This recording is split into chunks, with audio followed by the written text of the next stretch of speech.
Pabuvus gyvulininkystės ūkyje ne visada gali eiti tiesiai į parduotuvę. Ir ūkininkai, skubantis į miestus tvarkyti reikalų ar tiesiog po darbo grįžę į namus, skuba persirengti. Tačiau ne visada tvarto kvapas nosį riečia.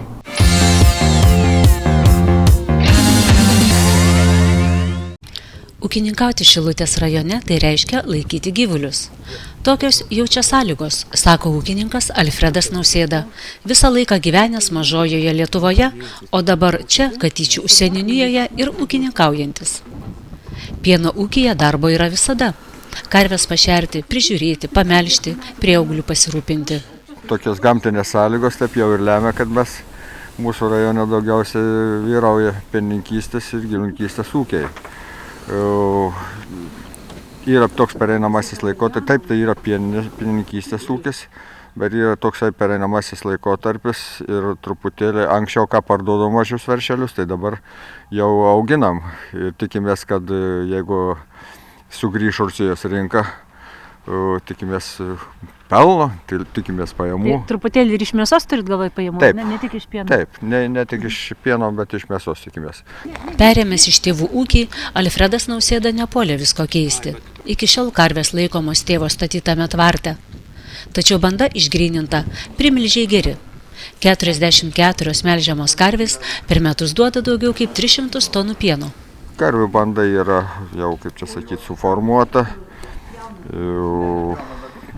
Apie kažkur tai apie 6 ir daugiau tonelių pieno duoda karvelės. Pašarų technologiją taip pat turim, dalyvavom programuose. Yra, kaip čia sakyti, ir pjovimo technika, ir grėbimo, ir vartymo, ir presavimo. Visą techniką taip turim. Buvo tokia bėdelė, kada reikėjo spręsti paskutinį technologinį dalyką, tai mėšlo šalinimo. Ūkyje dirba 2 darbininkai, todėl jiems reikia sparčiai suktis, kad visur suspėtų.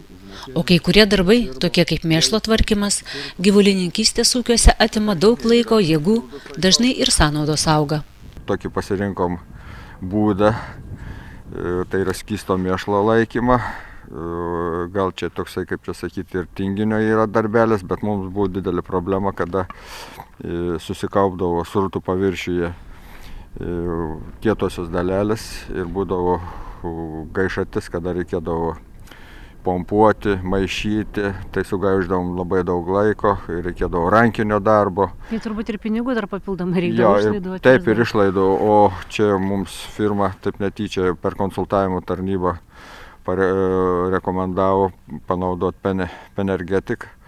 Ir aš šitą priemonę esu labai patenkintas, kadangi kokybė darbo yra tokie 3 banginiai - kokybė, kaina ir laikas. Tai vat dėl kokybės tai kanalai labai palieka švarus, panaudoju šitą priemonę. Na ir toliau nereikia rankinio darbo, jeigu reikėdavo su rankom paviršių maišyti, kadangi paviršiui vis tiek kaupėsi kietesnės dalelės, o apačioj skystesnė frakcija būna. Tai šiuo atveju kažkaip viskas lengviau visas tas procesas vyksta. Ir ką mes sutaupom elektros sutaupom, kadangi viską pavyksta greičiau padaryti ir laiko. Alfredas pabrėžė, kad dabar darbininkai užuot vargę prie mėšlo tvarkymo gali dirbti kitus darbus arba ilsėtis. Tos pačios nuomonės ir Kupiškio rajono ūkininkė Genė Žilinskienė. Čia nei aplink tvartą, nei viduje nesijaučia jokio kvapo, tik pašarų. Stovime mes jūsų tvarte, mėšlas šalinamas čia transporterių, bet iš tikrųjų tvarte visiškai nesijaučia mėšlo kvapo, yra tik tai pašaro šienainio kvapas. Tai čia vėlgi irgi naudojam, kaip ir minėjai anksčiau, naudojam Penergetiką mėšlo tam surišimui. Pilasi irgi Penergetikas į transporterį, eina per visą tvartą ir automatiškai iš tikrųjų nėra to kvapo. Amoniako kvapo nesijaučia, kai jau anksčiau būdavo, tai netgi akis griaužia, o dabar jau galima normaliai kvėpuoti ir normaliai jaustis. Tačiau svarbiausia ne kvapas, o tai, kad ūkininkams pasidarė daug lengviau tvarkyti mėšlą, valyti kanalus, išsiurbti jį iš rezervuarų. Per pusmetį ar metus susikaupia daug mėšlo. Rezervuaruose jis nusistovi, jame mažai ar beveik nėra deguonies, todėl nėra sąlygų daugintis bakterijoms, skatinančiams teigiamus organikos irimo procesus. Jeigu yra anaerobiniai tie buvimai ir nėra deguonies srūtuose, ir ten būna ir kvapas jau amoniako, ir metano dujų į orą pakyla ir supraskit, kad galvijai visu tuo malsuoja ir kvėpuoja, tiek žmonės, darbininkai, viskas tas atsiliepia. Ir panaudojus energetiką ir atsiliepia ne tik lengvesniam darbui, bet ir pieno kiekiui galima pasakyti taip, nes yra mokslininkų ištirta, jeigu naudojant energetiką, sunaudoja ir maisto įsisavinamumas yra visai kitoks galvijams. Energetikų veikimas yra būtent tuo, kad mes suaktyvinam mikroorganizmus esančius sriutuose, kurios yra palankios tik tai deguonies terpėje. Ir tuo mikroorganizmai įneša deguonį į sriutas. Ir taip yra kaip kiti ūkiai daro ten priverstinį aravimą, arba maišo su mikseriu vadinamuoju, kaip mes su sparnuotėmis. Tas yra jau ir išlaidos, ir darbas, ir kokybė mėšlui. Galbūt ir mėšlo tų srutų kokybė, kaip trąšos kokybė pasikeitė?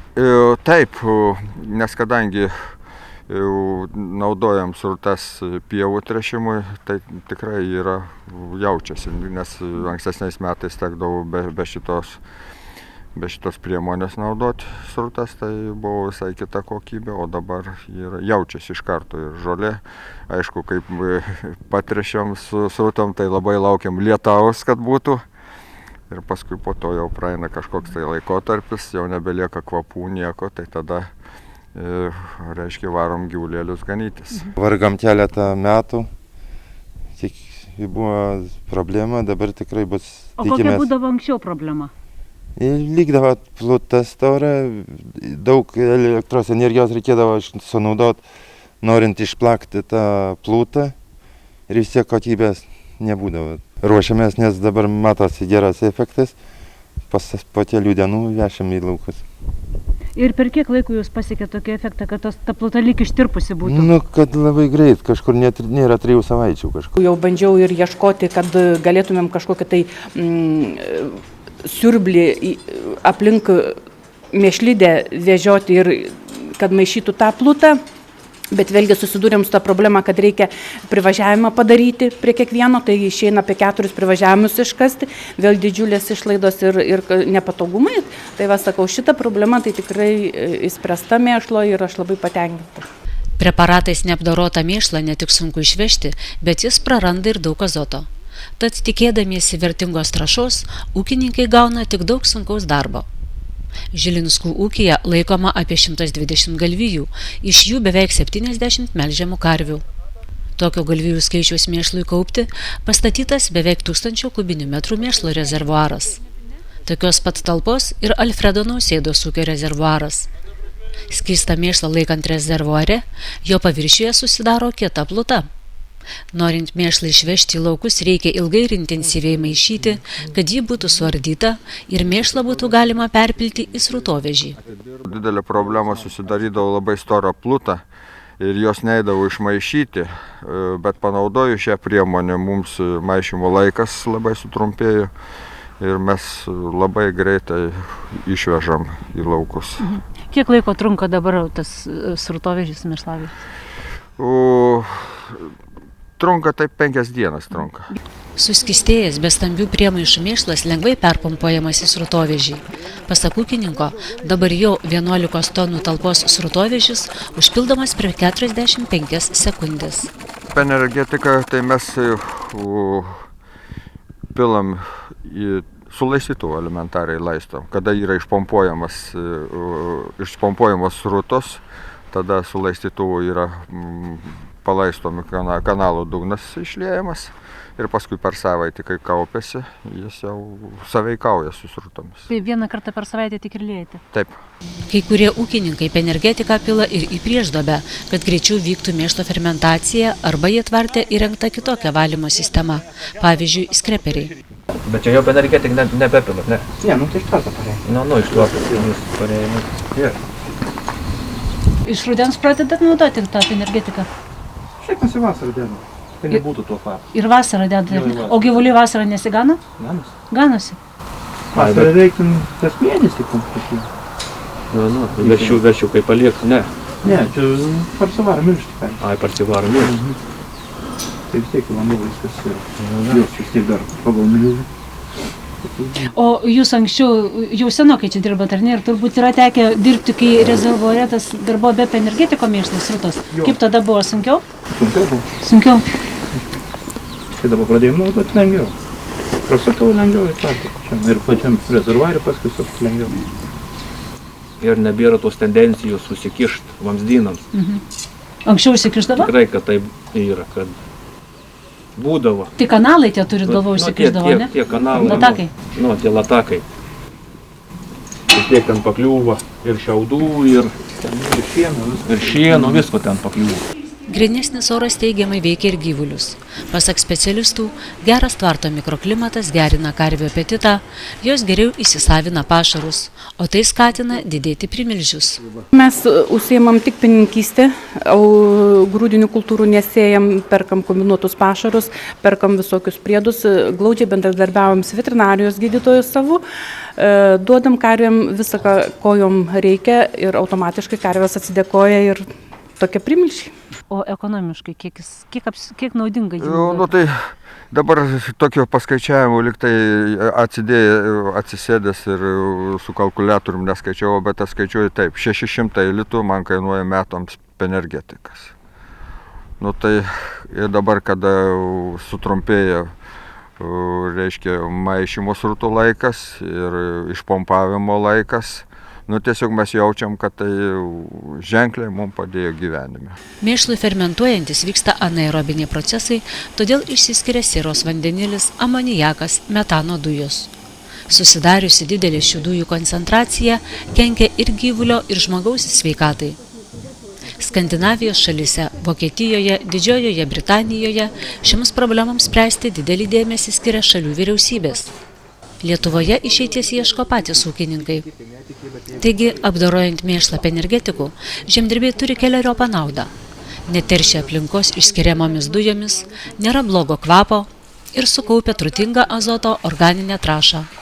O be viso to, vasarą akivaizdžiai sumažėja ir musių.